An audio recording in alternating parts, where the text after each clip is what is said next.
ऐसी कई कहानियां हैं जो लेजेंड बन जाती हैं, और ये लेजेंड्स बार बार बताई जाने योग्य हैं। त्याग, साहस, भक्ति, जुनून और प्रेम की कहानियां। वास्तविक नायकों की कहानियां जिन्होंने हमारी रक्षा के लिए अपनी जान दे दी, जो सैनिक बहादुरी के वास्तविक अर्थ को चित्रित कर रहे हैं, और उनकी कहानियां कई युवाओं के लिए प्रेरणा बन गई हैं। ऐसे ही एक कहानी है राइफलमैन जसवंत सिंह रावत की, एक ऐसे व्यक्ति की कहानी जो अपनी आखिरी सांस तक लड़ता रहा। 1962 में भारत चीन युद्ध के दौरान जब 4 गढ़वाल राइफल्स के सैनिक नूरानांग की गहन लड़ाई में लगे हुए थे, जशवंत सिंह और उनकी सेना के सदस्यों को संसाधनों और जनशक्ति की कमी के कारण अपने पदों से हटने का आदेश मिला। लेकिन उत्तराखंड के बहादुर सिपाही ने कमांडिंग ऑफिसर के आदेश को अस्वीकार कर दिया और वहीं रुकने का फैसला किया। उन्होंने युद्ध भूमि छोड़ने से इनकार कर दिया और अकेले ही चीनी सेना से लड़े। अपनी आंखों के सामने उन्होंने अपने साथियों को जमीन पर गिरते देखा, लेकिन उन्होंने हार नहीं मानी और आखिरी सांस तक लड़ने की कसम खाई।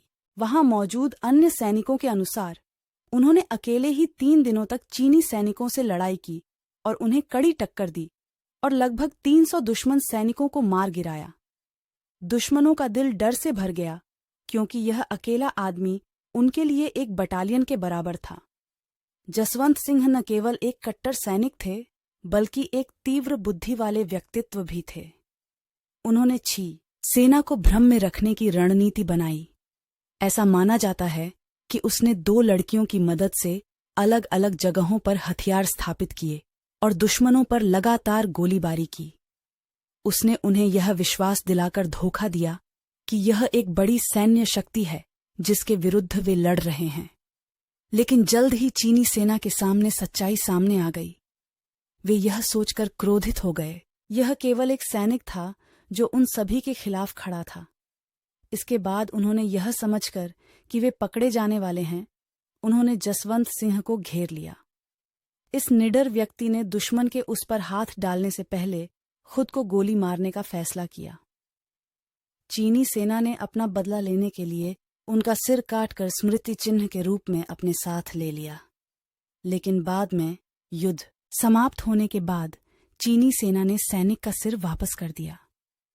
चीनी सेना ने सैनिक का सिर भारतीय सेना को लौटा दिया, क्योंकि वे भी उसकी वीरता के निस्वार्थ कार्य से आश्चर्यचकित थे। उन्होंने जो साहस दिखाया वह असाधारण था।